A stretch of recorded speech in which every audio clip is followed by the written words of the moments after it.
Sound? Here. Yep. All right. Had one here. I'm going to slate. It's the Day with John Taylor Gatto, roll 3.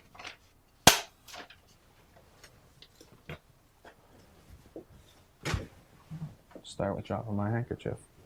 When we left off, we were talking about how the committees were investigating the foundations. So there was a Cox committee, there was a Reese committee that were looking into the origins of the education system and what is it really doing versus what do people need to survive and thrive in this world. And they discovered there was a more than a crevasse, more than a Grand Canyon. There was a gap between what we need to survive and thrive and be successful entrepreneurs pursuing the American dream with a real hope of attaining it versus being a servile class. And these committees kind of snapshotted and said that there's some foundations and there's some things in action, and they're trying to evoke real change, and they're going after our children. They were puzzled because they detected an agenda, but they couldn't figure the agenda out.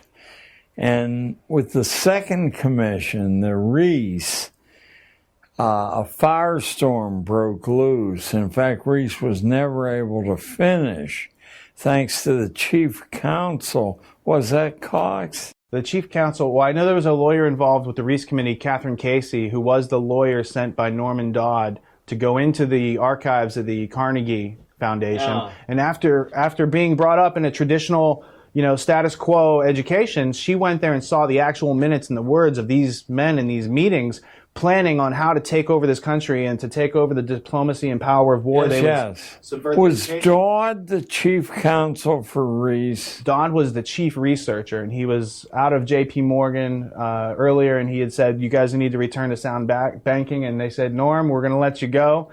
And then Carol Reese had called him up and said, Norm, we want you to head up research because we think what they were describing as communist activity from my research, like in the comprehensive sense. Well, they didn't see clear. That was the bête noire of the moment, and so that was the easiest way to organize, but it was something far, far more profound than communism. Yes. Right. So that gets back into Pestalozzi, Lavater, other people who were intellectual elites who joined clubs.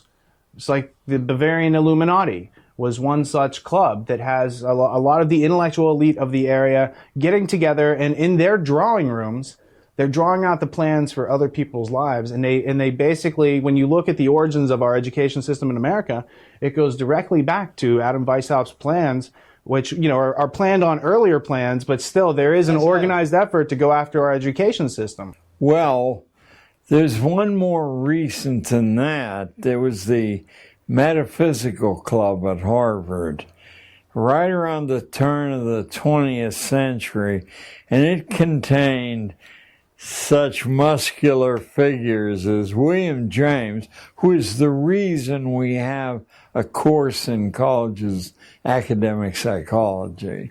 That's James Prestige brought that in, and James was a kind of he had a ligature to Wundt, although Wundt intimidated James a bit because he wrote so much and so copiously about everything.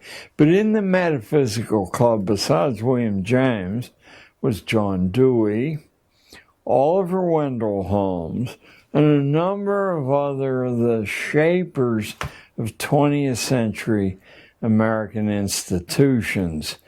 The most important figure, though, is not known to many people.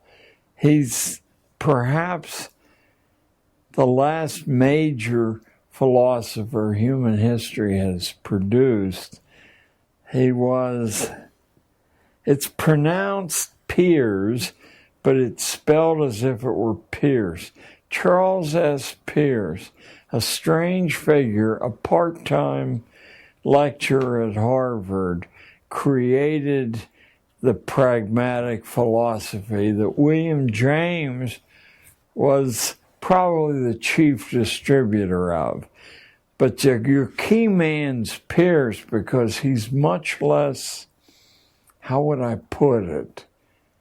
He's much more direct than James. James comes from a long intellectual tradition, a genteel tradition, and in a sense, James knows just what to say in every situation. Pierce is very nakedly describing that pragmatism, he doesn't make this connection, but I have, it's very similar to the Old Norse religion that said, praise ice when crossed, a woman on her deathbed. In other words, no predeterminations until you see performance. Pierce said that truth and justice flatly do not exist. This was picked up, by the way, by Oliver Wendell Holmes, who then said truth and justice are what the strongest members of society say they are, and any sane judge decides a case before he hears the arguments, because you don't want to rattle the framework of society. I mean, this is big time radicalism. Of course, they didn't see it that way at all. They saw it as nitty-gritty truth, and all these superstitious, sentimental additions had occluded the fact justice is what strong people say it is, truth is, same thing. So that's an evolution of Kantian philosophy where they remove cause and effect, and then their irrationality can be rationalized. Yes, of course, they left out Kant's. It's one of the three critiques. Probably the best intellectual defense for the existence of God is from Kant.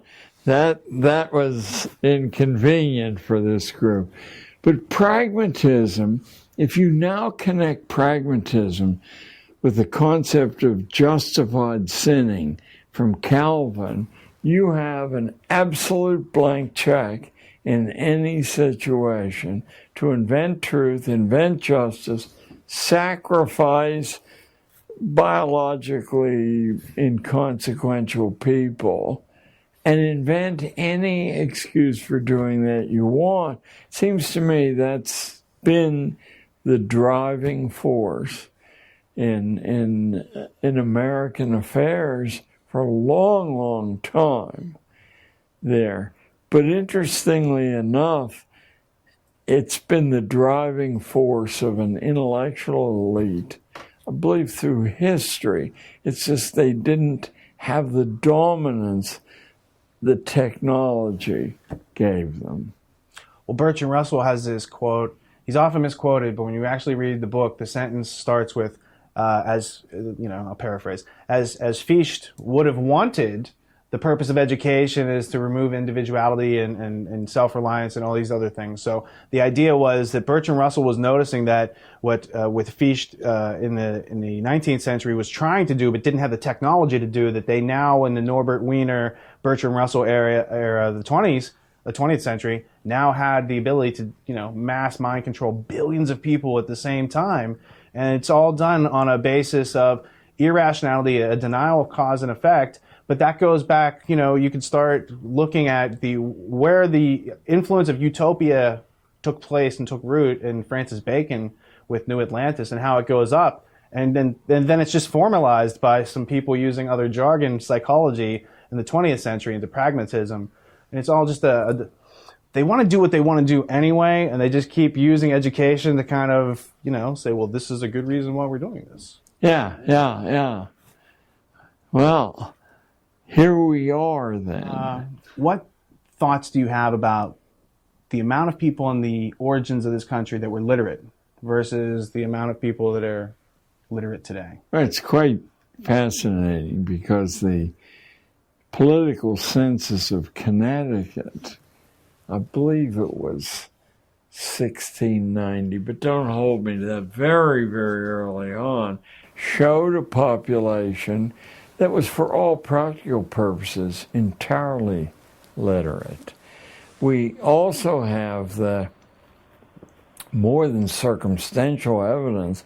If you simply look at the popular writing in early colonial times, it's taught in a seminar level in colleges today, and it's as well known a novel as Fenimore Cooper's Last of the Mohicans is in truth unreadable by college, not because he's not a skillful writer, but the allusions to science and politics, history of all sorts, is so comprehensive and interwoven that the allusions themselves defeat an ordinary reader, including an ordinary college reader.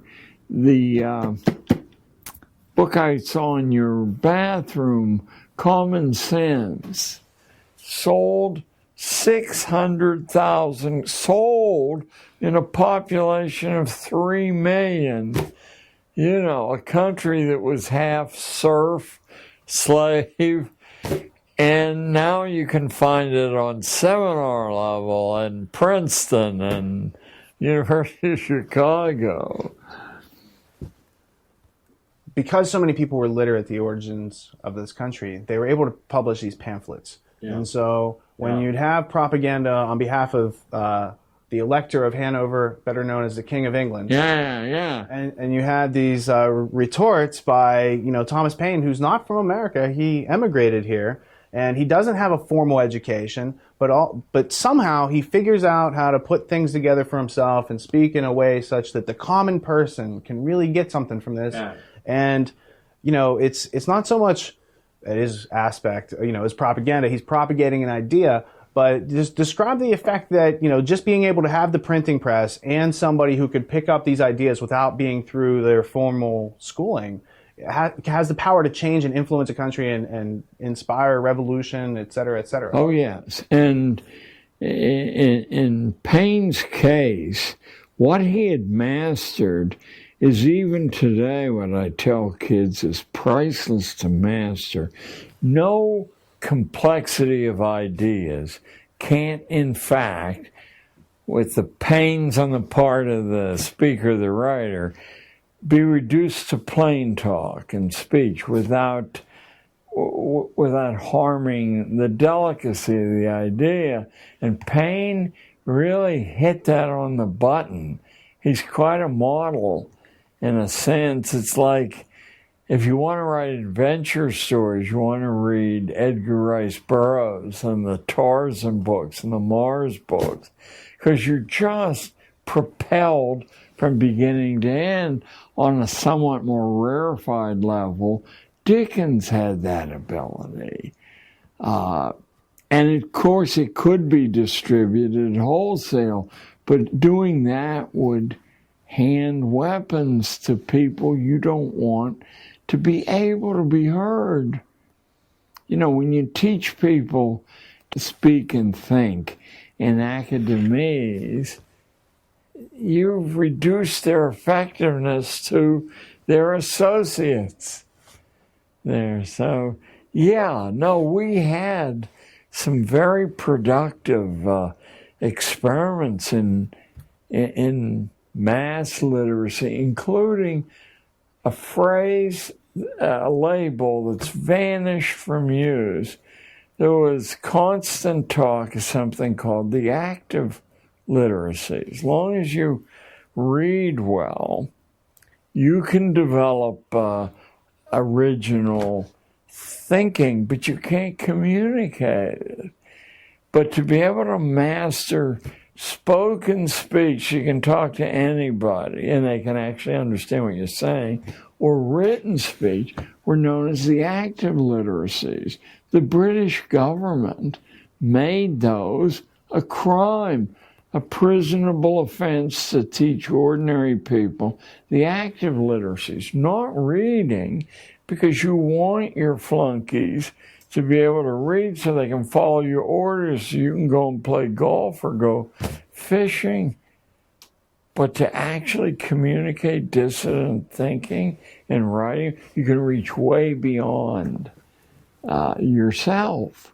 So the active literacies are, you find in the handful of elite private boarding schools, this tradition preserved. And in fact, in the academy tradition all over the world, there's a clear understanding that to be able to blink your eyes and knock off 300 words on anything at all, including a subject you know nothing about, is de rigueur. And so it is to be able to speak fluently, even on things you don't, where you can see, and I would love to know how it was done.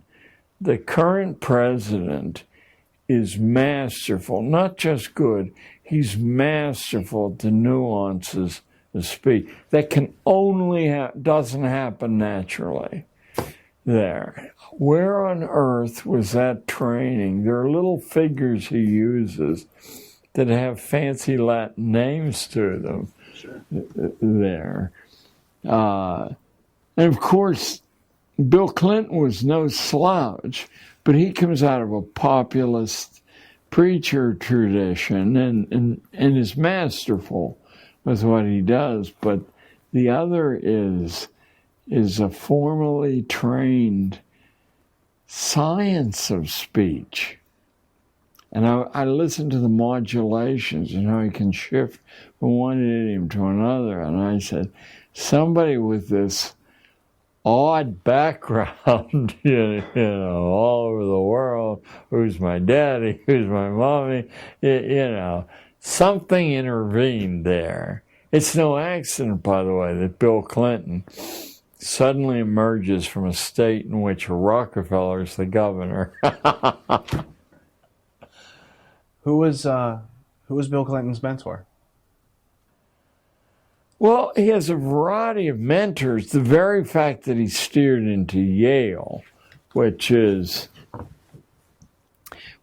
probably of the elite universities, the one that keeps the class tradition, the British class tradition, most actively alive. In fact, they all fled from Harvard when the Unitarians took over and are talking, you know, we're all in this together. So they bailed out of Harvard, headed west, dropped the biggest load, no pun intended, in New Haven, but continued on a line that you can trace all the way across to Seattle, leaving behind traces of this brilliant class-based thought. I once, years ago, and don't ask me to reclaim it now, but I once actually did trace the movement from the evacuation of Harvard in about 1805, 1810.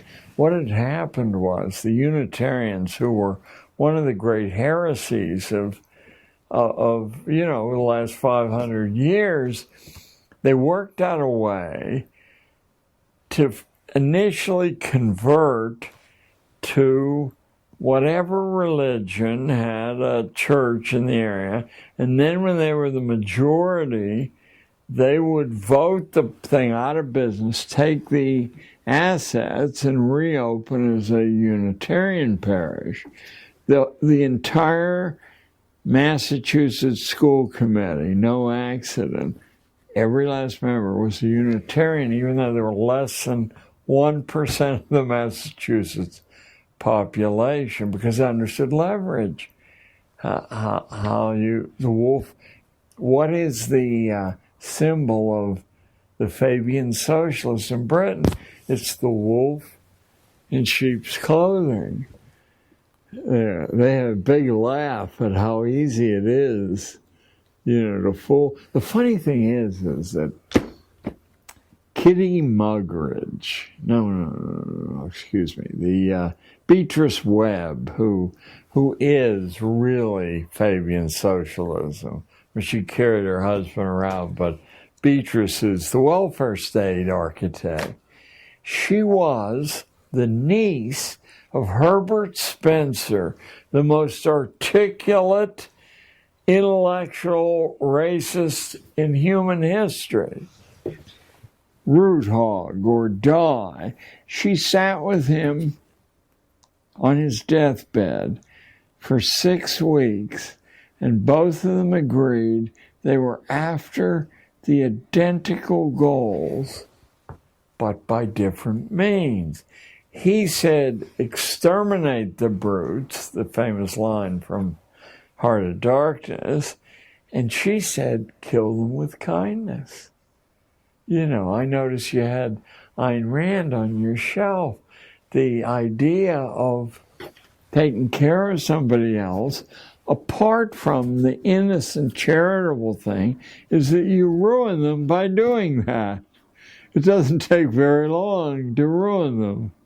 So Beatrice Webb, the Fabian, and the great conservative Herbert Spencer, same bloodline, same goals, different methodology. Fabian socialists also founded the London School of Economics, Yes, among many other things. Sidney and Beatrice Webb were working with Arthur Balfour and the Society for Psychical Research, I believe. And one of the other characters that was spinning in that crowd was a guy named William T. Stead, who was editor of the Review of the Reviews, died in the Titanic, and was the editor-in-chief over that last will and testament of Cecil Johnson. Yeah. And of course, and I have no idea how he pronounced his name, but I would call it Steed. It was the character in The Lady with the Black Leather. What was... a sort of international spy series on television about 20 years ago. Diana Rigg what was the female lead, and Steed was an inside joke. Kind of like the James Bond films are an inside joke to MI6 and Ian Fleming's whole career. And James Bond was an ornithologist, which is a bird watcher, which is what James Bond is. He's watching girls and playing this whole game for the De Beers cartel, which controls. And if you believe in justified sinning, that's what a license to kill is. It's for Her Majesty or whomever. Well, and Thomas Paine had some words to write about where monarchies draw their idealistic power and who created crowns and these sort of ideas where somebody is born into a situation where they're allowed to rule over other people, and that's a collectivist mentality where they expect you to sacrifice yourself to the state. So Prussian schooling is definitely created to uphold that status quo. What is the equal and opposite? How do people transition themselves and remain individual and grow and learn and do these things for themselves? Well, I think there are a variety of smaller inspirations. Besides the fact that if you and I are correct, it's the natural instinct of people who've sort of been made aware of the life and the arc of a life. But oddly enough, the Congregationalists are the little white-spired, beautiful churches that once I believe you couldn't vote in this state unless you were one.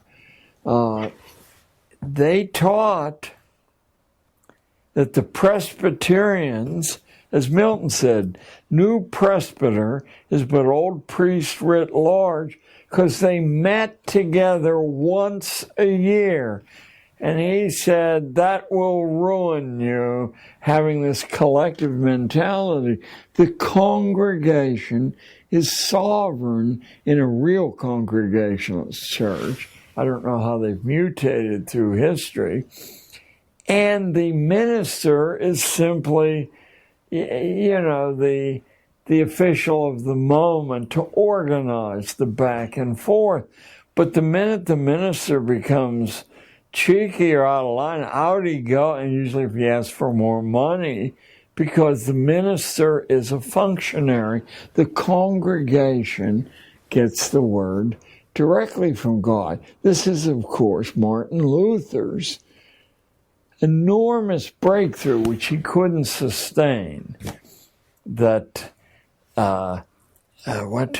probably the great freeing line in human history. Every man his own priest. No organization is necessary. The communication's direct. Congregationalists modified it and said there's some value in other people's opinion, but not too many others. The people who show up and donate to the church, yeah, we want to hear what they all have to say. But the minister, So that was one source for a long time. These dissenting and independent religions that were unwelcome in Britain came here, and there's so much space, and it was so disorganized outside of cities. I mean, we had this infinite splintering. So that was one sort. I think the scale of the country itself, which couldn't be really monitored until very recently. Long ago, it occurred to me that when you have to depend on, say, horses, no telephones, no iPads, when you get about 20 miles from the center, they don't know what you're doing. Once a year, blue moon, they send somebody out and you say whatever the guy wants to hear. Back goes. It looks like everything's cool. That's how we had. There are no continuous governments in human history. None of them last very long, and I'm sure it's because this ferment on the fringe, which isn't very far away, eventually is fatal to the idea that, the hierarchy must be preserved. I think that's just a sign that there's so many people in this country. When things can get that obviously irrational, that there's just no intellectual self-defense. There's no one left to form, a sentence, let alone a paragraph, let alone have the power to get it printed in front of millions of people anymore. And that's what I noticed. And no editor would dare print it anyway for fear the ads would dry up. Senator Oscar Callaway in 1917 addressed the Congress, and he said that the J.P. Morgan interests, the shipbuilding, powder interests, had all gotten together and bought the top editor. They placed editors at the top 25 newspapers in order to control the content on political policy and military policy.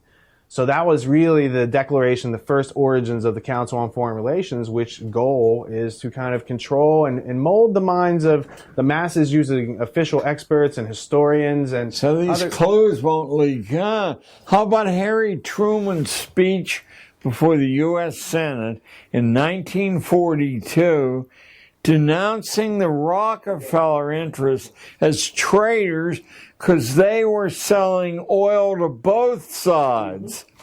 What he didn't know was that the Krupp cannon makers were doing the same thing, making the German cannon, selling them to the French or anyone else who would buy them. They had already become a virtual global society. But Truman's denunciation of the Rockefellers on the floor of the Senate, you would think that would be just elementary sharing with generations of school kids. No, doesn't exist for all practical purposes, unless you're willing to sit in my generation, sit in the library stacks and go through. I did that in Columbia. I said, I'm going to find out. Oh, no, I'm going back to 1958. So I got a stack pass. I've heard about stack pass. I'm down like in the 6th level. There's these huge stacks of popular magazines. He says, I'm interested to find out what the popular newspapers and magazines said about the Second World War before it started. For like the 90 days before it started, let me tell you, to a publication, there not only was a certainty there was going to be war, But no worry at all. They all agreed that there was no ability on the part of any potential enemy to sustain a war, that all the gains would be right away, then they couldn't replace their losses. I noted that Quigley said, not only did the British start the war with a larger air force than the Germans and more advanced technologically, but they could replace their losses and the Germans couldn't, and the Japs couldn't at all. So they ended the war with the same plane they began the war with. Well, this was understood before we had a war. This was a good way to get out of the Depression, good way to cow dissidents in the population always is to declare a national emergency. Then you have an excuse for foreclosing freedom of speech. What did Quigley do that was so unique or remarkable that no one else had done before? Well, what Carroll Quigley, the head of the Foreign Service Department at Georgetown University, no marginal school, what he did was use his invitation to be the only human being ever invited to view the files of the Council on Foreign Relations, and I believe its predecessor also. What he did was to actually write a major piece of nonfiction. Must be 1,300 words long, pages long. Fairly small print, and he made the fatal mistake of being a superb writer and thinker so that it's accessible to anyone who gets a hold of a copy of the book. That was quite impossible beginning 6 months after the book was published. And I can just see the manuscript must have been this big. So an editor asked to vet the thing and make sure. Yeah. And after all, Georgetown, this guy's safe. Out it goes. Macmillan publishes it, sells out instantly. And any conspiracy theory you've ever heard of is documented, only not as a conspiracy theory. Gives you the name, the date, the time, the actual letter. Oh, good God. Well, somebody got hung for that. Macmillan broke the plates, told Quigley there was no interest in the book at all, broke the plates so it couldn't be reprinted.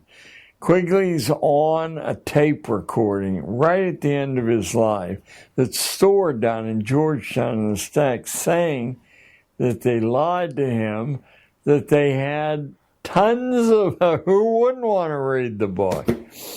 I spent 6 months looking for a copy of the book and finally found one in the rare book room at New York University and had it stolen.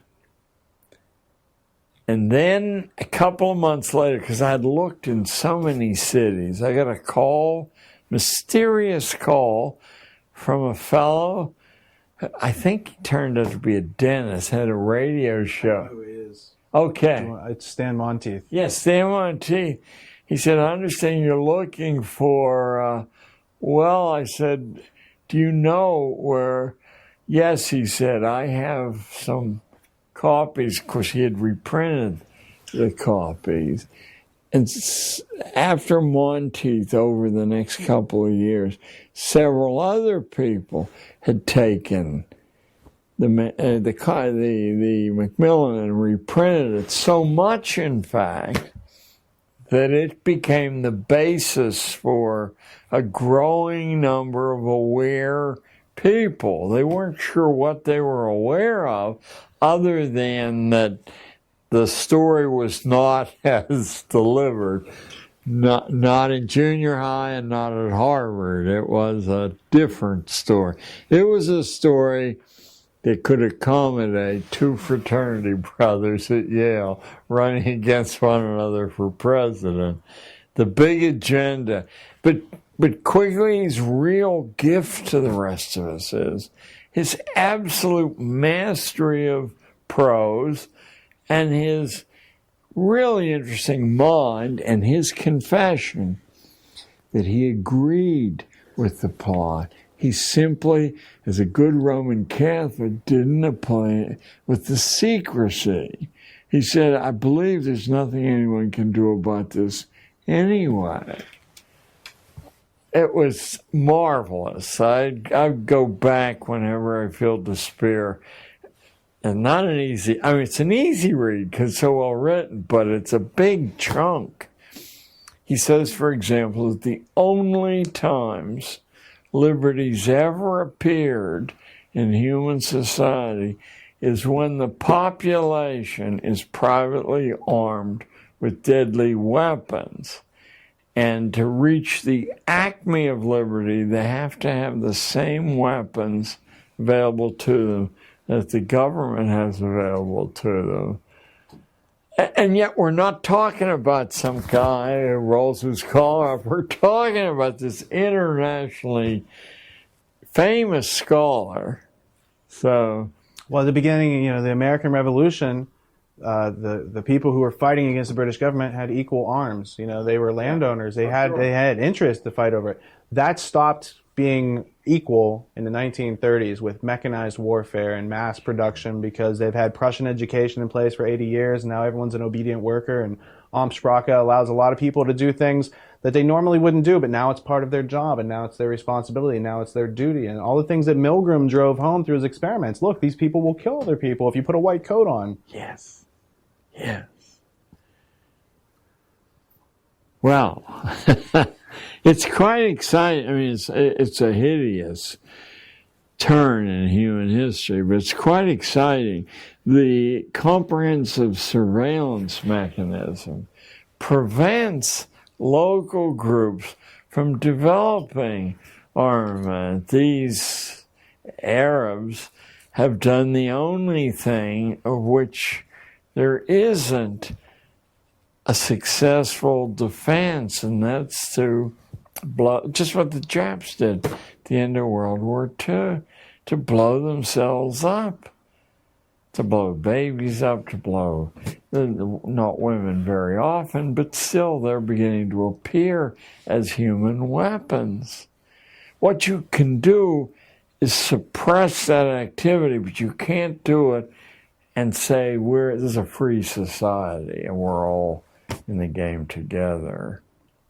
There are 4 copies, I think, of Tragedy and Hope around. Have you seen the first edition? I have, and I'm wondering when Macmillan has been forced to reprint it very recently, in the last year or two, and I'm wondering, you only have to delete key sections, still be a big book, to take the real sting out of it.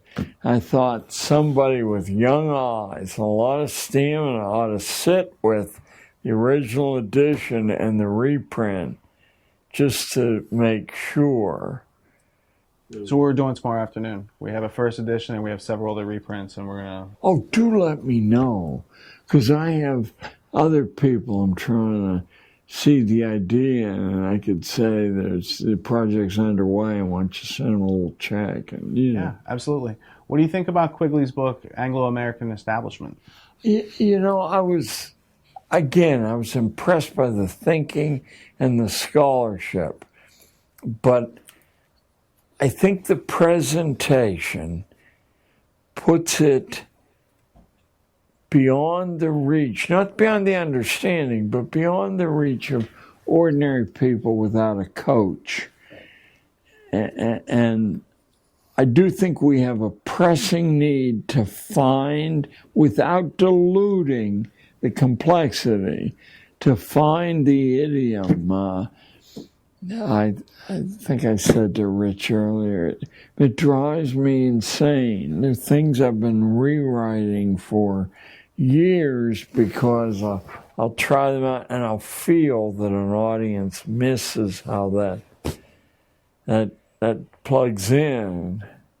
It's almost as if the audience needs a little bit of re-inspiring their curiosity, but then giving them a methodology by which they can start to reignite their learning. And then once they bring their attention and consciousness up a little bit, then they can receive some of these other messages. Yes. In the meantime, we can be coaches and help them kind of get that. We mentioned this earlier, but the great favor Charles Darwin did for people like me is to indict the Irish as hopeless biology, because my audiences are full of Irishers, and I say, don't trust an old broken down school teacher. Pick the book up and go to the Irish sections, because it's unmistakable, his scorn and contempt to dismiss them as irredeemable. The Spanish is irredeemable. There's quite a little catalog of people, not Swedish blondes, mind you. No, but Darwin does that because instead of observing how things actually work, they were trying to carry out an agenda. So he creates these ideas, and he said, under these ideas, you people can do what you want, and it's going to make them hopeless. And if you think you're hopeless, then you're not really aspiring to climb up any ladder, because there's no ladder, because you've been told you're hopeless. Right. And he gets them to basically self-amputate their curiosity, and then they bring in compulsory schooling, and that cauterizes the whole thing. And they're like, well, you won't be curious anymore asking questions. I think Darwin himself had a lot of, he's not innocent, but he had a lot of innocence in his character. Galton has none. Galton knows exactly where to drop these things to cause maximum damage and to institutionalize the anti-educational nature of school. Once it's institutionalized, nobody has to know what's going on. That's the way you make your living. And if you were, for example, to extend the privileges of partial autonomy among school kids, you would shrink the establishment. And that is no way to retain power or income. If you were to find substitutions for the purchased supposed improvements in curriculum, I mean, the truth is, superb education doesn't cost a penny to deliver. If you understand what it is, what you're aiming for, and what you can use, it's a lot easier if you have money. But what money's usually used for is to purchase layer after layer of interventions, and those interventions prevent the educational result. Compare and contrast how Adam Smith felt about money and the earning of it to sustain oneself versus today, where it's just earned to buy more and compulsory, status, what do you say, status symbols, conspicuous consumption, these ideas. I must tell you, I used to be enough of a favorite at the Cato Institute that I was named the Secretary of Education in their shadow cabinet. That has to be, that's when, did you know Marshall Fritz? No, I don't know. Okay, he was a legendary member.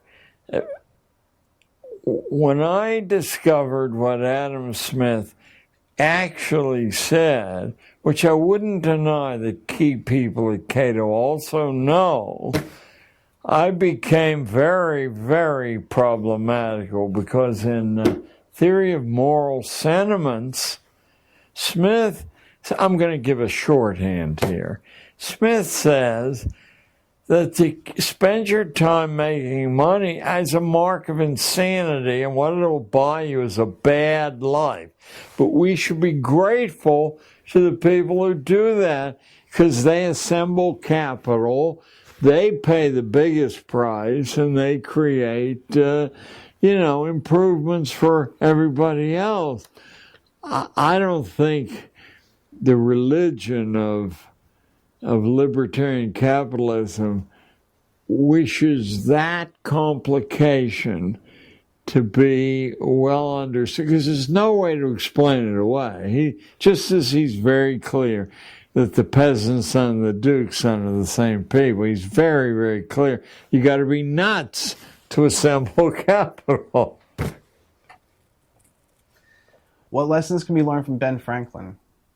Yeah, Franklin's life is the best lesson. Franklin was such, I almost slipped into Pittsburgh profanity, but I won't. Franklin was not a morally nice human being in any way. In fact, his son broke off contact with him and never spoke to him again for 40 years, for the rest of their life. So Franklin was the ultimate pragmatist. He masqueraded as a Quaker, even though he had no ties whatsoever. The French who financed the revolution talked about this marvelous Quaker. I mean, he was like a national sensation over there. And he didn't disguise in his dress. I mean, he camouflaged himself sort of. He always walked a line where he could justify what he was doing.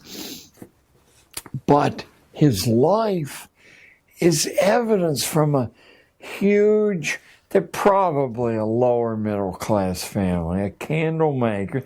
They always had food on the table. But his autobiography is worth its weight in gold many times, because he explains how you can introduce the highest level curriculum imaginable to 10, 11-year-old people. That his father, who had no touch with, scholastic theory, would bring in every night a stranger from the street, set an extra place at table so that the, in-house culture could be infused with fresh input there. That he and his friends decided that without mastering high-level written prose, their opportunity, he's 11 years old, and they say, how are we going to get a big-time literary style when nobody, They take the New Yorker magazine of the day, the Tatler and the Spectator, read by only the most hoity-toity, and they rewrote the articles in their own words and then would present the rewrite to strangers and say, pardon me, sir, could you tell me where this article might have come from? And when everyone said, oh, that's Tatler or Spectator, they knew they had mastered that. Come on, they wouldn't do that at Harvard, Yale, and Princeton. These are 11, 12-year-old boys. And he's doing it while he's working a 60-hour week at labor. And he's putting capital aside for his own business by selling beer to the printers at their lunch hour. How does he get to do that? Goes to the owner of the print shop and he says, look, you're letting these guys go for lunch. Some of them are coming back woozy. Some of them are not coming back at all. Let me bring the buckets of beer in, make a penny, and they'll be chained to the machine. That's Ben Franklin, mind you. So his accomplishments, he's the reason we have a post office. He's the reason there's a University of Pennsylvania. He's probably the reason the German isn't a coeval in Pennsylvania, because all these little German potash groups were not speaking English any more than they could get by with, and he found ways to put political pressure and penalties on them if their kids weren't surrendered to English training. No, he's a miraculous example of what nobody can do if they know what to do and have some discipline, mind you.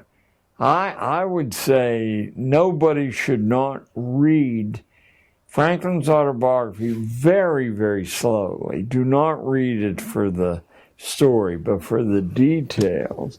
And you have a formula that anybody could use. So there's for Ben Franklin. What could a student learn from the life experiences, young life experiences of Thomas Edison?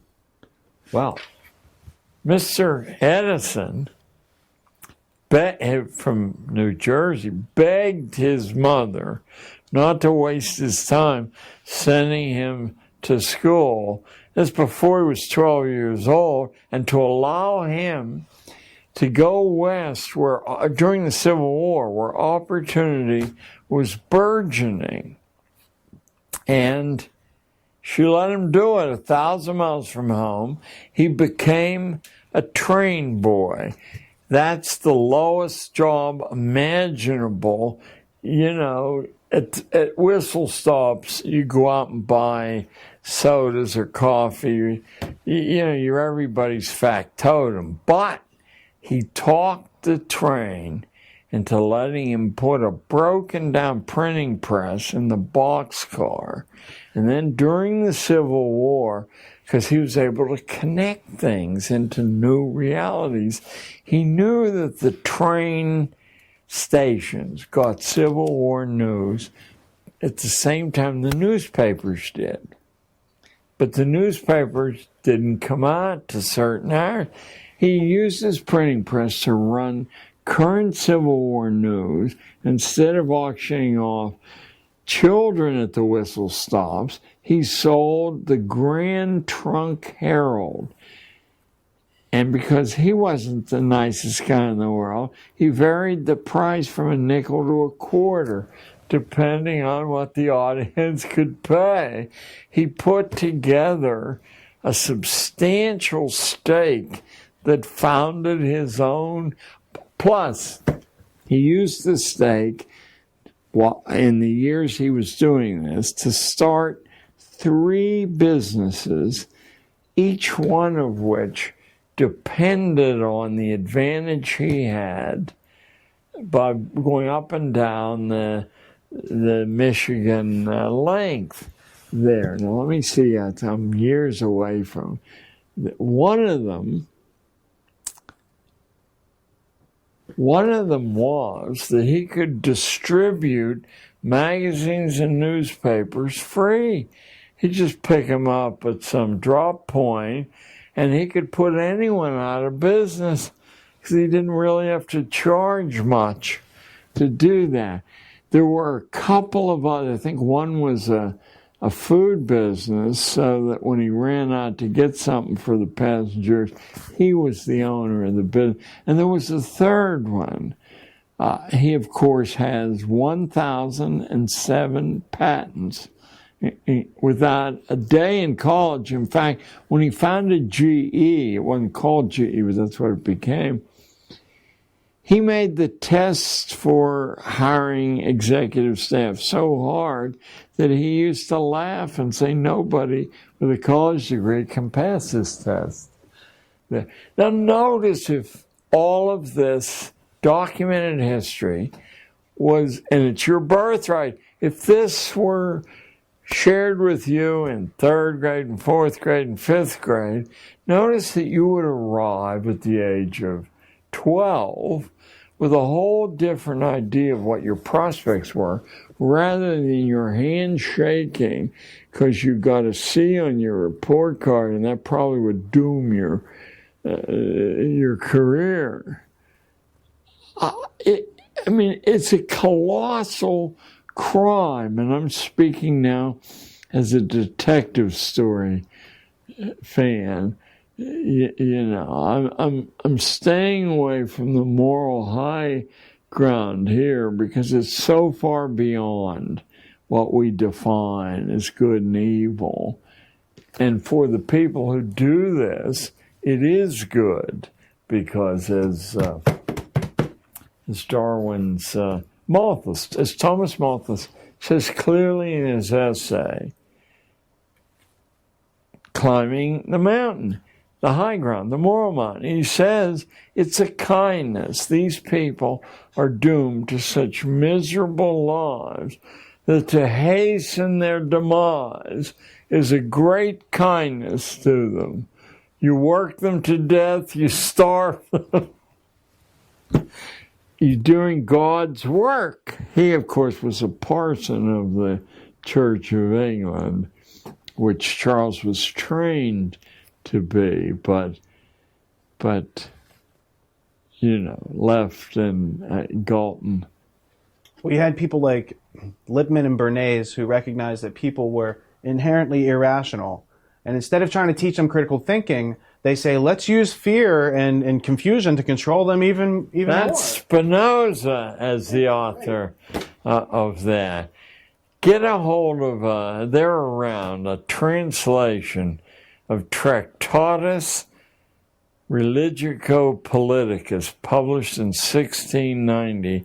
And any outlook you have on Spinoza will change radically. You're in the hands of a man who could put Adolf Hitler and his high command in this shade. He had worked out all the ways. There weren't any escape loopholes. And he sold the plan to monarchs, who had a long, hard slug to sell it to, the traditional upper classes who still had scraps of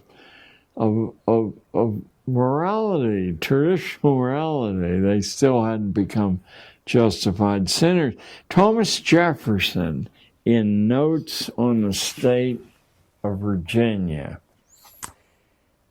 he's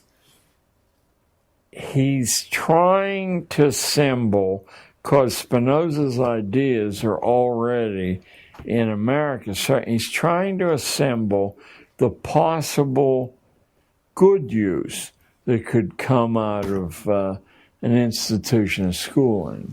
That's why shallow teacher college texts said that Jefferson was one of the pioneers. But what Jefferson said was that unless 5 things are done, it will be a mere secular religion. And as soon as I saw it, that's Spinoza's direct positive program to get rid of emotional religion. That's a wild card. Secular religion's okay. I mean, that's what the Church of England is. Wasn't inspired. Men sat around in committees and figured out what God would want. We have 1 minute left on this tape for today. My question would be, in the last minute, who was Niccolo Machiavelli, and why should every school child take a gander at what You've got to take a gander at Machiavelli.